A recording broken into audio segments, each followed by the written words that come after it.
क्या आप तसव्वुर कर सकते हैं कि अल्लाह की मोहब्बत में अपने सबसे प्यारे बेटे को कुर्बान करने का हुक्म मिले? यह वाकया हमें सोचने पर मजबूर करता है कि हकीकी ईमान क्या होता है।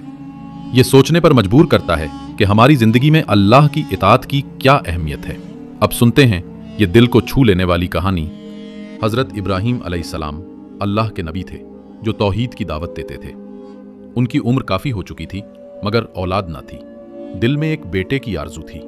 उन्होंने अल्लाह से दुआ की कि मुझे एक नेक औलाद अता फरमा।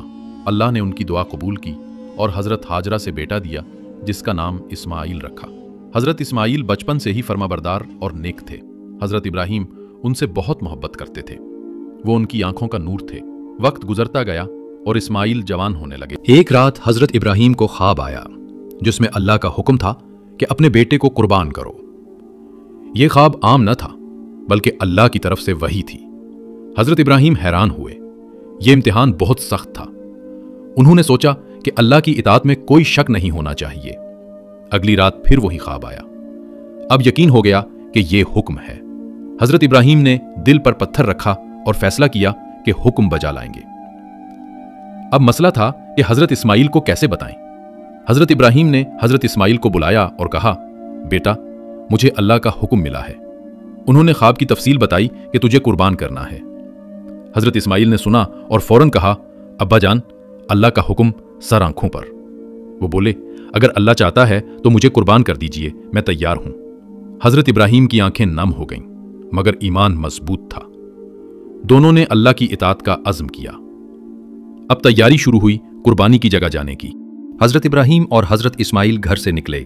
रास्ते में शैतान आया। शैतान ने हज़रत इब्राहीम को बहकाने की कोशिश की। कहा, यह कैसा हुक्म है? हज़रत इब्राहीम ने शैतान को पहचान लिया और उसे पत्थर मारे। शैतान फिर हज़रत हाजरा के पास आया मगर वो भी न माने। फिर शैतान हज़रत इस्माइल के पास आया और कहा, अपने बाप को रोक लो। हज़रत इस्माइल ने भी शैतान को पत्थर मारे और भगा दिया। यूं शैतान की तमाम कोशिशें नाकाम हुई। दोनों कुर्बानी की जगह पहुंचे जो एक वीरान जगह थी। हज़रत इब्राहीम ने हज़रत इस्माइल को जमीन पर लिटाया। उन्होंने कहा, बेटा, आंखें बंद कर लो ताकि तकलीफ कम हो। हज़रत इस्माइल ने कहा, अब्बा, मुझे बांध लो ताकि हाथ पांव ना हिले। हज़रत इब्राहीम की आंखों से आंसू बहे मगर वो अल्लाह की याद में डूबे थे। अब छुरी उठाई और अल्लाह का नाम लेकर चलाने लगे मगर छुरी हज़रत इस्माइल की गर्दन पर न चली। हत्तो इब्राहीम ने दोबारा कोशिश की मगर छुरी फिर ना चली। वो हैरान हुए कि यह क्या हो रहा है। हज़रत इस्माइल ने कहा, अब्बा, शायद अल्लाह का हुक्म पूरा हो रहा है। इसी वक्त आसमान से फरिश्ता आया और अल्लाह का पैगाम लाया। फरिश्ते ने कहा, इब्राहीम, तुमने इम्तिहान पास कर लिया। अल्लाह ने तुम्हारी इताअत कबूल की। अब कुर्बानी की जगह एक दुम्बा भेज दिया गया। हज़रत इब्राहीम ने दुम्बे को कुर्बान किया और अल्लाह का शुक्र अदा किया।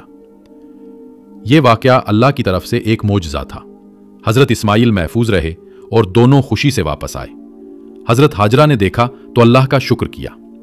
यह कहानी ईमान की कुर्बानी की अलामत बन गई। इससे मुसलमानों को ईद उल अज़हा का त्यौहार मिला। अब हर साल लोग कुर्बानी करते हैं इस याद में।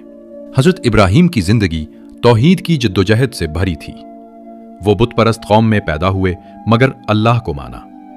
उन्होंने बुतों को तोड़ा और लोगों को समझाया। नमरूद बादशाह ने उन्हें आग में फेंका मगर अल्लाह ने ठंडी कर दी।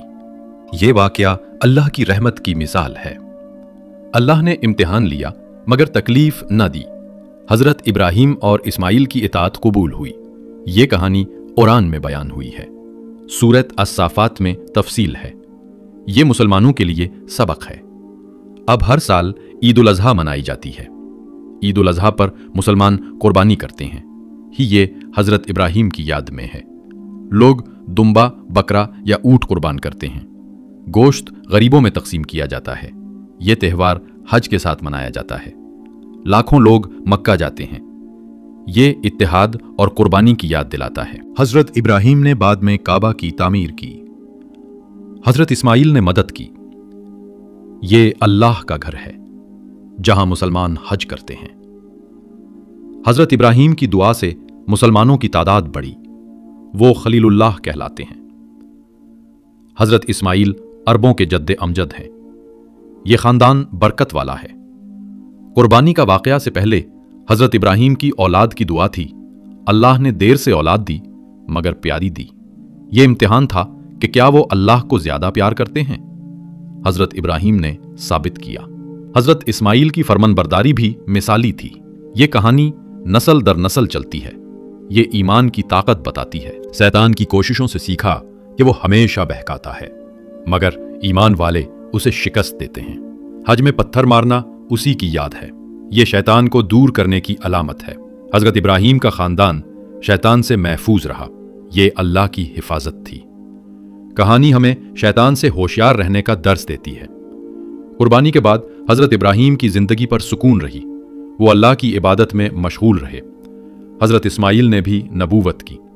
उनकी औलाद से हजरत मोहम्मद सल्लल्लाहु अलैहि वसल्लम आए। ये सिलसिला ईमान का है। कुर्बानी का वाकया इस सिलसिले का अहम हिस्सा है। यह अल्लाह की हिकमत दिखाता है। कुरान में अल्लाह फरमाता है कि इब्राहीम का इम्तिहान सख्त था मगर वो कामयाब हुए। यह वाकया मुसलमानों को सब्र सिखाता है। हर इम्तिहान में अल्लाह की तरफ देखना चाहिए। हजरत इब्राहीम की मिसाल आज भी जिंदा है। यह कहानी हमें अल्लाह की इताअत की अहमियत बताती है। यह जज्बाती और ईमान अफरोज है। ईद उल अजहा दुनिया भर में मनाई जाती है। लोग खुशी से कुर्बानी करते हैं। यह त्यौहार खानदान को जोड़ता है, गरीबों की मदद होती है। ये हजरत इब्राहीम की कुर्बानी की याद है। हर मुसलमान इससे सबक लेता है। अगर आपको ये कहानी पसंद आई हो तो चैनल को सब्सक्राइब करें ताकि मजीद ईमान अफरोज वाकयात आप तक पहुंचें। लाइक करें और शेयर करें। अल्लाह हम सबको हिदायत दे। अल्लाह हाफिज।